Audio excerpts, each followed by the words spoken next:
ನಮಸ್ಕಾರ ಸ್ನೇಹಿತರೆ, ಇವತ್ತು ನಾವು ಕೇಳೋಣ ಬಹಳ ಪ್ರಸಿದ್ಧವಾದ ಕಥೆ, ಹೇಗೆ ಭಗವಾನ್ ಗಣೇಶ ಅವತರಿಸಿದರು ಎಂಬುದು. ಕೈಲಾಸ ಪರ್ವತದಲ್ಲಿ ಮಹಾದೇವ ಶಿವನ ಜೊತೆಗೆ ಪಾರ್ವತಿ ದೇವಿ ವಾಸಿಸುತ್ತಿದ್ದರು. ಒಂದು ದಿನ ಪಾರ್ವತಿ ದೇವಿ ಸ್ನಾನಕ್ಕೆ ಹೋಗಲು ಸಿದ್ಧರಾದರು. ಆ ಸಮಯದಲ್ಲಿ ಯಾರೂ ಒಳಗೆ ಬರಬಾರದು ಎಂದು ಬಾಗಿಲು ಬಳಿ ಕಾಯುವವನ ಅಗತ್ಯವಿತ್ತು.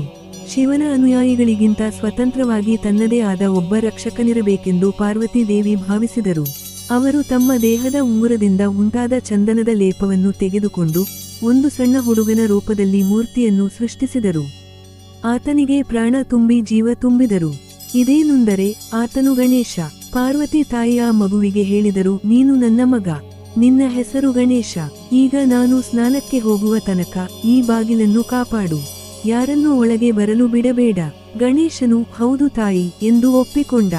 ಅಷ್ಟರಲ್ಲಿ ಶಿವನು ಅಲ್ಲಿ ಬಂದರು. ಬಾಗಿಲಿನಲ್ಲಿ ಒಂದು ಹೊಸ ಹುಡುಗ ನಿಂತಿರುವುದನ್ನು ಕಂಡು ಅಚ್ಚರಿಪಟ್ಟರು. ಶಿವನು ಒಳ ಹೋಗಲು ಯತ್ನಿಸಿದರು, ಆದರೆ ಗಣೇಶನು ತಡೆಯುತ್ತಾನೆ.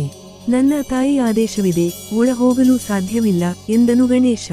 ಶಿವನು ಕೋಪಗೊಂಡು ತನ್ನ ತ್ರಿಶೂಲದಿಂದ ಗಣೇಶನ ತಲೆಯನ್ನು ಕಡಿದು ಬಿಟ್ಟರು.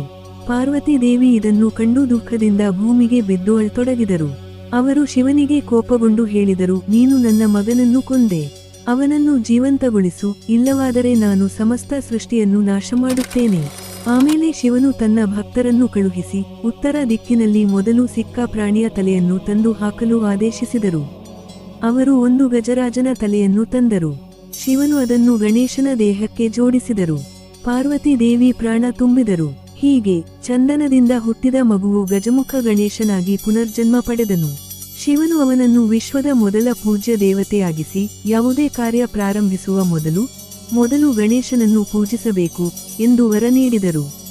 ಹೀಗಾಗಿ ಸ್ನೇಹಿತರೆ, ಗಣೇಶನ ಜನ್ಮಕಥೆ ನಮಗೆ ತಿಳಿಸುತ್ತದೆ ನಂಬಿಕೆ, ಭಕ್ತಿ ಮತ್ತು ತಾಯಿಯ ಶಕ್ತಿಯ ಮಹತ್ವವನ್ನು. ನಿಮಗೆ ಈ ಕಥೆ ಇಷ್ಟವಾದರೆ ಲೈಕ್ ಮಾಡಿ, ಶೇರ್ ಮಾಡಿ ಮತ್ತು ನಮ್ಮ ಚಾನೆಲ್ಗೆ ಸಬ್ಸ್ಕ್ರೈಬ್ ಮಾಡಿ. ಮುಂದಿನ ವಿಡಿಯೋದಲ್ಲಿ ಮತ್ತೆ ಭೇಟಿಯಾಗೋಣ.